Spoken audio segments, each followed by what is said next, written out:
And that's what matters to me. On a scale of 1 to awesome, how is your morning?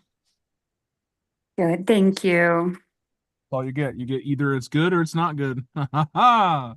Awesome. No. I woke up at 4 o'clock this morning and drove to Phoenix. And traffic was beautiful. There was none. It was amazing. Who's Fabra? Me. I just downloaded, I got a new computer, so I had to re-download Zoom. Fabra. Had to change it up on you guys this morning. You're like fucking Sam with Spamwell and spam, all this stuff. All good. Well, good morning. It's 8:02. It's time to hear from you. What are your something you're proud of, wins, and just something dang well?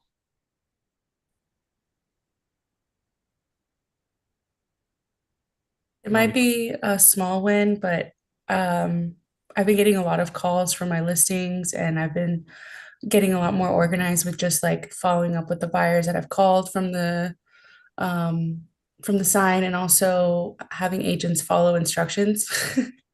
Like they would just, I felt really unorganized on my last listing with, oh, like let me just send you the code, and then I would have trouble following up with them or how the proper like gathering feedback. So I've forced everybody to follow the instructions and text me their business cards so I can be more organized.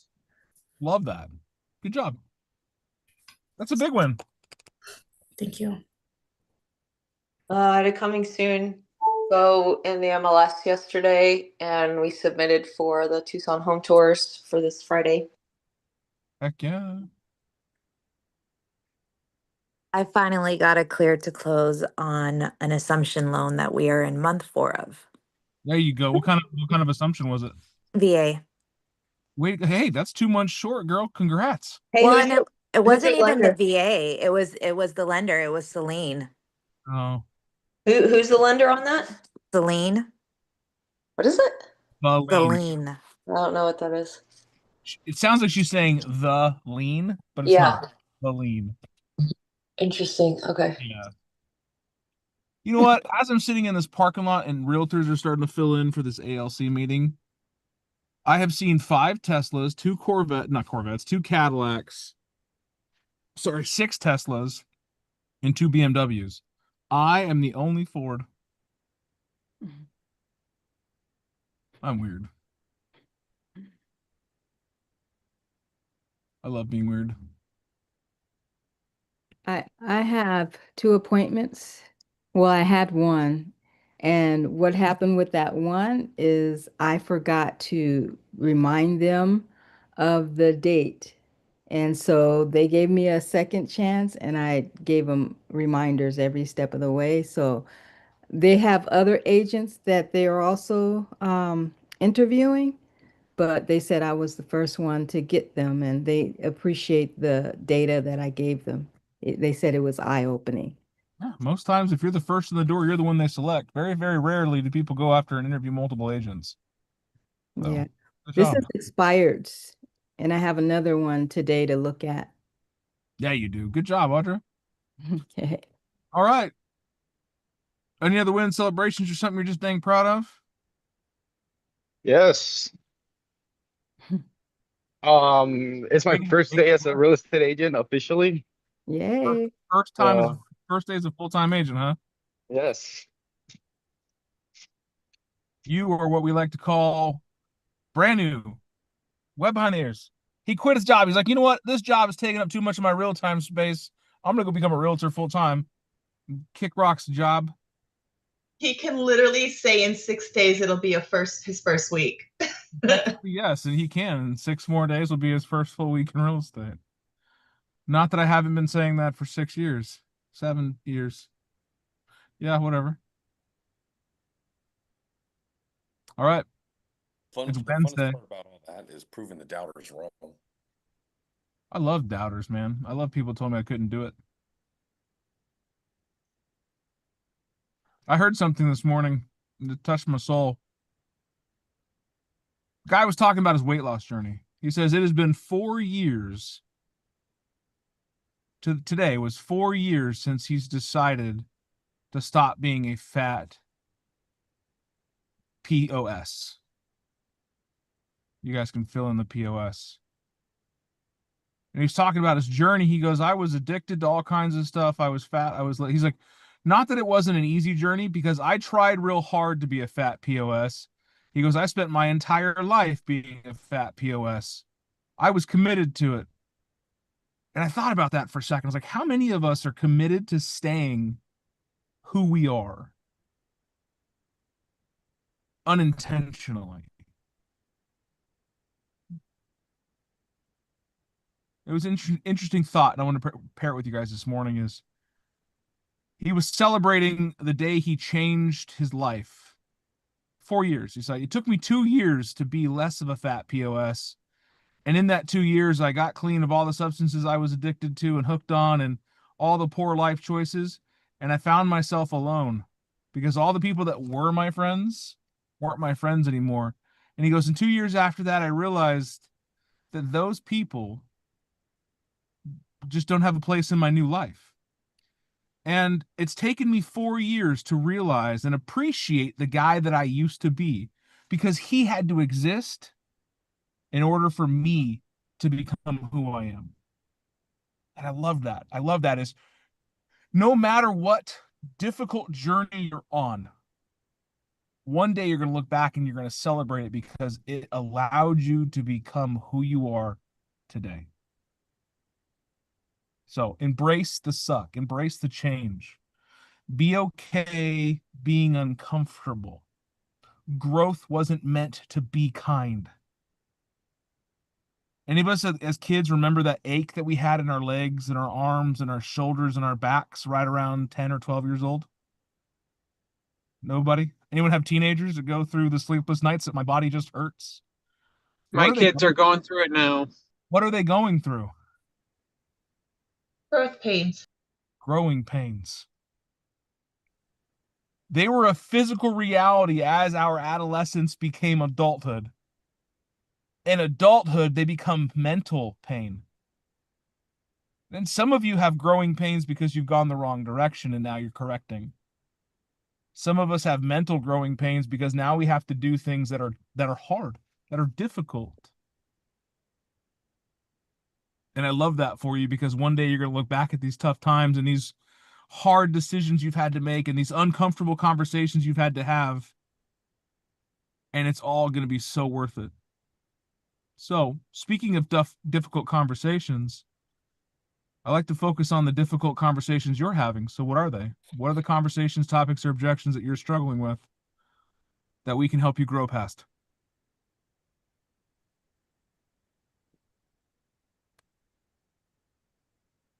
Guys, I set you up a launch of a morning. I have fallen out of escrow because of an inspection report that came back. And Yeah. so my goal is to make sure that every buyer that calls or buyer's agents that is calling understands like the scope of work that the property needs, but also that my seller is going to be doing them.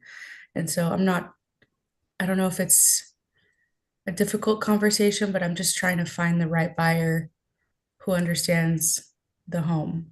When is the work being done? This Thursday, tomorrow. Okay. So after the work's being done, you're not going to have an issue with that, are you? Well, the seller is also like a flipping company, so they're very hard to get a hold of as far as like, okay, they're just going to be doing like one thing, the sewer scope, because it's cracked, but they're not going to be taking care of like the other little things. Well, not little, but like things on the roof need to be addressed. And there's like a lot of other minor things that I'm having to navigate with the buyer. So I'm just sending them the inspection report ahead of time. And so I'm saying like, you're going to find things on the inspection, but the big ticket items, the sewer is going to be taken care of by my seller. So I don't know. It's Come tomorrow, or is it this Thursday or next Thursday?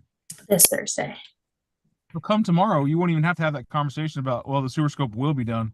You can say, we've already handled the sewer scope, which is a big ticket item. And the rest of it was something that's easy to do, and we have priced it accordingly. Mm-hmm. Yeah. Are you sold on the fact the house is a good deal? I am actually. Convey that. I'm still getting a lot of calls from it, even after it fell out of That's the escrow. thing. It's And I'm the telling you right more. buyer. And everyone that's called on it, everyone that's showed it, everyone that's done anything, I'd call them back and said, hey, congratulations, the house is back on the market, and you still have the opportunity to buy it.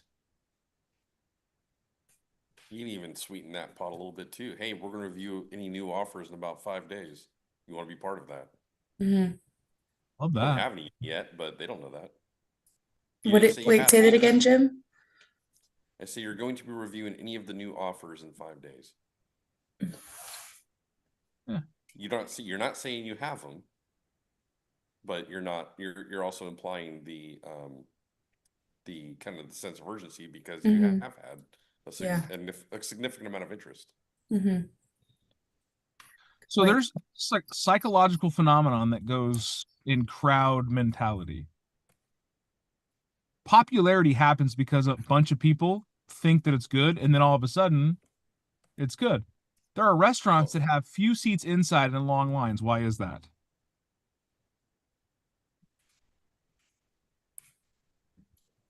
It's a small space. No, you're creating the element of desire.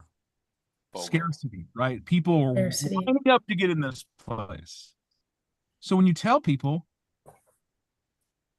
and you say stuff like, we'll be reading all offers in 5 days, would you like to submit one? It sets this precedent like, oh, this is something people want. A lot of us think, well, if I tell them there's offers, they won't want to put in an offer. There's that mindset. No, go with the mindset of crowd. People love this house. People want to buy this house. You need to get your buyer in here and give them a shot. When you create the element of scarcity, it draws in value. If you communicate the element of aversion, like we're just hoping to get a showing, Mm-hmm. just hoping to get an offer, no offers yet, had a ton of showings, no offers yet. What did I just communicate to you? There's something wrong with the property. We got a ton of people looking at it, but no one wants to buy it. My favorite was when I used to schedule like expireds and FSBOs. I'd be like, what's a good time to meet? My schedule's wide open. That's the worst thing you could do. Yeah, you're showing that you're not a high value individual, and you're also showing that your listing's not high value. So I got a new listing 3 weeks ago. We went on the market, got one showing day one, did nothing for 2 weeks. Yesterday, I got 4 phone calls on it for showings between yesterday and this morning. And so the people are asking, hey, any offers yet? I was like, hey, we have 4 showings between now and tomorrow. The interest from this weekend has been incredible. Don't let your buyer miss this. Did I openly answer their question? No. Did I avoid it? Absolutely. I'm not gonna lie to them and say, yeah, we got 5 offers. I'm gonna tell them, no, the interest has been incredible. Oh, we want to show the house tomorrow at 3, 2:45, because I already have 2 agents there at 2. One at 2, one at 2:30, one at 2:45. Why don't you skate in right after that? Because the seller's coming back at 3. Do you have any offers yet? The interest has been incredible. Don't let your buyer miss this. Gotta go. I said that with Lori Lundeen, and then I said, to be clear, you don't have any actual hard offers in your hand as of right now. And she said, I won't be discussing this any further with you. Yeah, you called around her shit. You've been around me long enough to know the game.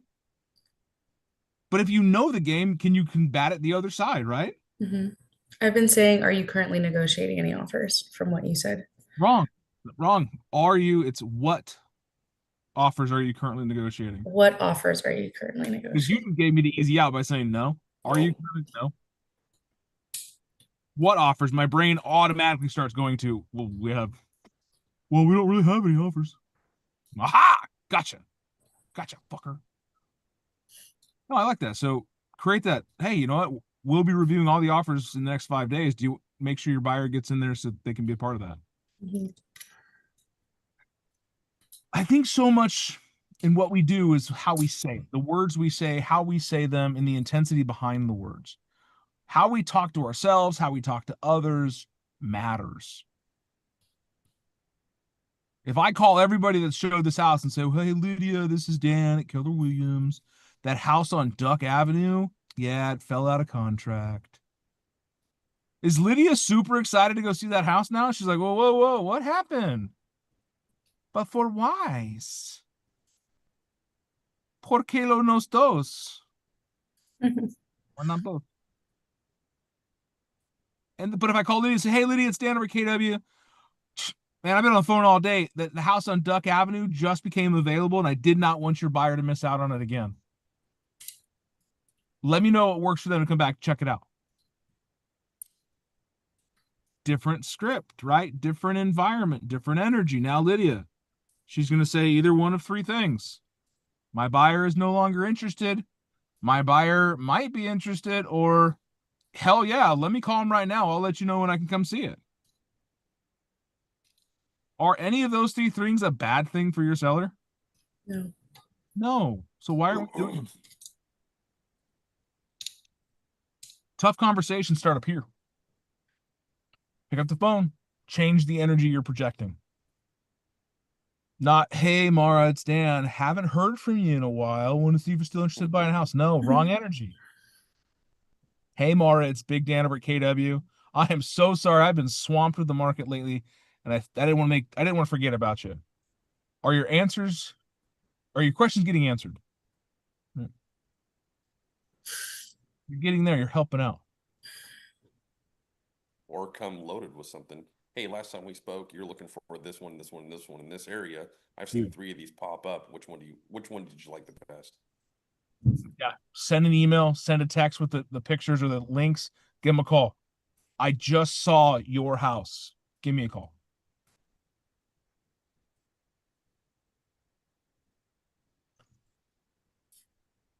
We talked about leads, follow-up.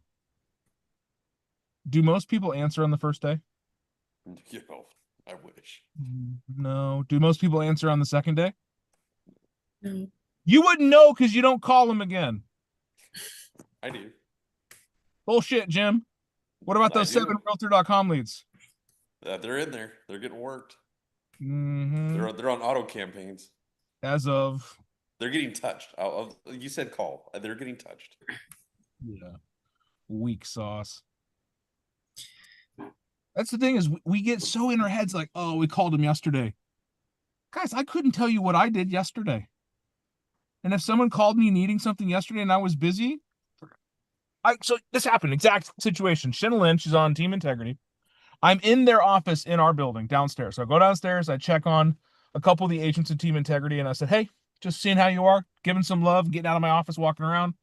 And then Shanna Lynn walks in and she goes, hey, are you going to respond to my text? This is like 1 o'clock in the afternoon. I looked at her, I was like, when did you text me? She's like, earlier. I was asking you a question about the SPDS. And so I pull out my phone, and sure as hell, at 10:45, she texts me. I definitely looked at it because it's no longer unread text message. Guys, girls, listen to me when I tell you. You gotta double tap, triple tap, 10 days of pain, whatever you want to call it, because they probably didn't see the first one because life happens. I'm either moving at 1,000,000 miles an hour or not at all. Anyone else identify with that? Oh yeah, I feel like I have a mind of a goldfish these days. And that's why we have to look. You're also dealing with the same type of people as clients. Don't feel bad calling them again. Right? I hit a lady up yesterday. I haven't heard from her in a while. I did a listing interview, and I was like, hey, hadn't heard from you since we did our listing preview last week. Not to be bothersome, but did you choose another agent? Right? I'm calling her right to the carpet. Right? Oh my God, I'm so sorry. I didn't mean to leave you hanging. I sent you an email. You must have not gotten it. I'm like, must have not have. I'm not going to call her a liar and tell her she never sent the email, but when I search your name in my email, nothing comes up. But out of the blue, and we still had a good conversation. How many people would just roll over and be like, well, she hasn't called me in a week. I guess I'm just going to go kick rocks. Nobody likes me. Everybody hates me. No. Get answers. Get questions. Call people. More is lost to inaction than wrong action. More is lost to indecision than bad decisions. There are more good ideas in the graveyard than in play. What does that tell you? Change the way you're approaching it. Hit them up, call them out, shoot them a text. Be like, what's up, girl? Let's sell that house. Be curious about people. Approach it differently, different energies. So I hope that helps you, Fabi, in your tough conversations. Yes, thank you. This is just present the value and glass over the negative. I am a tall, bald, handsome gentleman. I'm not going to talk about the fact that I have crippling depression or my beard is graying. None of these things are true. My beard is very red. But no, it's like, I'm talking about a house. I'm going to talk about the good things, the benefits. Hey, come check out this great house. 4 bedrooms, 3 baths, a den, a dining room, a basement. Don't worry about the dragon in the corner. We'll take that with us when we move. Right? Sell it. Even when you're talking to other agents, sell it. My listing agents on here, let me tell you, the buyer's agents don't do their job. They are not there to sell your house. They are there to talk your clients out of it. Buyer's agents, how many times have you gone into a listing and been like, ooh, ugh. I tell my clients that all the time. My job is to talk you out of houses. Your job is to find the ones you love. Yeah, I'm here to point out potential red flags. I'm here to provide you balance. What if we as buyer's agents went out there and sold the value of the houses, talked them through the potential red flags, navigated the resolutions through difficult inspections and so on and so forth, instead of just being like, well, what do you guys think? So we went and saw 54 houses today. What do you think? That sounds just like me. I want to hear more about what Anthony just said. You said they show all their listings? Yep. He follows a 72 sold principle that the listing agent goes on every buyer showing. The listing agent is there to show the house. It's a highly common practice in luxury real estate also. Because who knows that house better than the listing agent? Right. Who knows all the benefits, right? Like we're talking Fabi. She's talking about the sewer stuff. We've taken care of all the big ticket items, guys, and we've priced the rest accordingly.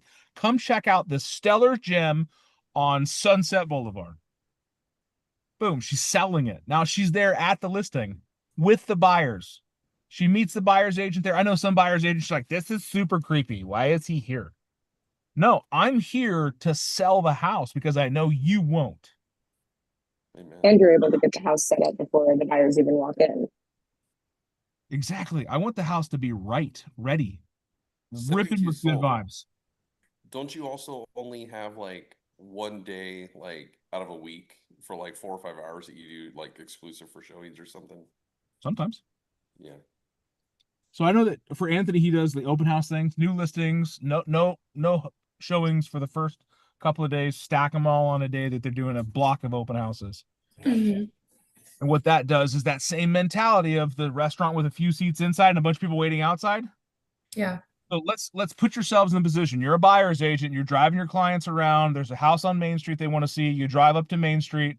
There are 17 people waiting to go inside Main Street. One of two things happen. What do you think they are? Does the buyer get discouraged and say, nope, too many people, I'm leaving? Or does the buyer say, oh my God, this is an awesome house. We need to get this house. Yes. That's the one of two things. Either you identify the fortitude of the client you're working with. That's the one that says, you know what, it's too many people. Not going to do it, Jimmy. Not going to do it. I don't want to be in a bidding war. I don't want to be in a bidding war, right? Because they're like, you know what? These are people that want to buy a house, not need to buy a house. The need to buy the house, people are like, fuck, we got to get in there. Can we write the offer right now? Can I just give it to the seller when we walk inside? And that's one of the best things you can do is you create that scarcity, you create that value. So be a sales professional.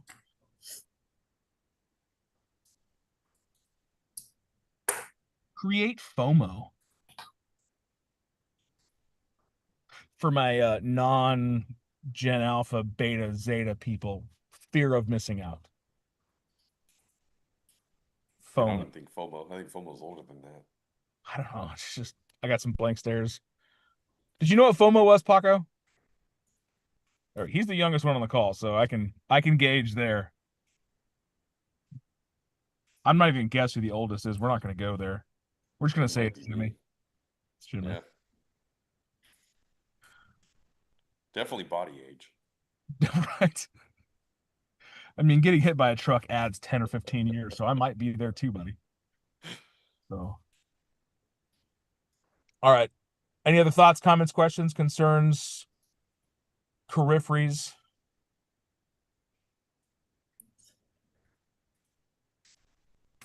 Good. Objection handling is being okay having the tough conversations. Just like I started the conversation out today, it's okay to go through tough times. It's okay to have tough conversations because you're going to look back at those tough conversations and they are going to create the better version of the situation. Yeah, I know, guys, we had to go through the inspections and we had to go through all the stress of the repairs and all that stuff, but look at us. Tomorrow's closing day. And you get to take the keys to your new home and throw a party or do whatever. The juice is definitely worth the squeeze, is it not? Yeah, You learned something today? absolutely. What was it? Let's hear it. We got 2 minutes. I want to hear some ahas. Apparently, I can't type today. Alex Jones? It's Phil Jones, my dude. Phil Jones. Yes, that's right. Alex Jones is the conservative that yells at you. That's right. The conspiracy theory guy. Conspiracy theory guy, right? The aluminum hat. I actually saw a TikTok of him, and I'm like, I didn't know he was still alive. All right, what was your takeaway today? Just a reminder that buyer's agents are there to talk your buyers out of it. So sell the house and have your presence on the phone matters too. 100%. How you show up matters. Period. And if you can make it out there like they do on Lydia's team and Anthony, like if you go out there and show the house with them, yes, it's going to be uncomfortable and awkward, but you are going to be able to showcase all the benefit and values of the house, and then say, hey, you know what, guys? I've shown you all the good stuff. Why don't you guys take a couple minutes to walk around? I look forward to your feedback. And then you exit the home, let them walk around, and then when they leave, you ask them, so what are your thoughts? On a scale of 1 to 10. 10 being, I'm going to write an offer right now. How'd the house measure up? And if they say a 6 or a 7, you can do one of two things. You can go positive and say, okay, great. What makes it a 7? Or you could say, why not a 5? And then you get to see the things that they liked the most. I stole that. I loved that. So I'm sure I stole it from somebody too, Jimmy. Many, many years. I don't know. It came from the car business, I think. I don't know. I can say that I created it. I don't know, but I didn't. There's no such thing as an original idea anymore. I hope this helps you guys. We mentioned objection handling. That's why I put the Phil Jones book in there. If you guys get the physical version of the book, there's a field guide at the end of it. I made the mistake of getting the Audible version. Was like, oh, this book's great. And then they talked about the field version in the audiobook, and it made me want to buy the physical copy. So I'll save you $6, not getting the Audible version, get the physical one. Yeah, and it's a short read anyway, so like people are like, I don't have time to read a book. Yeah, you do. And this would be a great book to have in your backpack, in your truck, in your office, there for your use. Who's got that book now? Exactly what to say for real estate agents. What book is it again? Exactly what to say for real estate agents. Oh, that's exactly what book, to say. right? I thought that's what this class is for. The black book, right? Yes, This yes, is black and white. Supplement to that, my friend. You There's call this another thing a one class that's one more time, I'm exactly going to what- fight you. There's one that's exactly what to say, and there's exactly what to say for real estate agents. The real He's estate got like agent 9 or one- 10 different versions of it. They're just Oh, Phil different. Jones. Oh yeah. Phil M. Jones, exactly what to say for real estate agents. I Yeah, do don't have this Google book. Alex Jones. That was my bad. Don't get Alex Jones's book. When you open the cover, it just starts screaming at you. So. All right, guys. Tomorrow is going to be tough for me because I have a meeting starting at 8:30, and depending on how I can get set up to it, I'm going to try to be on the call. And if I'm not, you know why. It also means Jim, our 9 o'clock or 8:30 to 9 o'clock, I need to also relocate because I just got told that it's starting at 8:30 and not 9 o'clock. I'm like, that's not good for me. But we'll figure it out. You're on vacation anyways. Not tomorrow, dude. I'm back to work. That's on you. It's on me, 100%. I'll take it. All right, guys. Have a fantastic Wednesday. Let's go turn Wednesday into a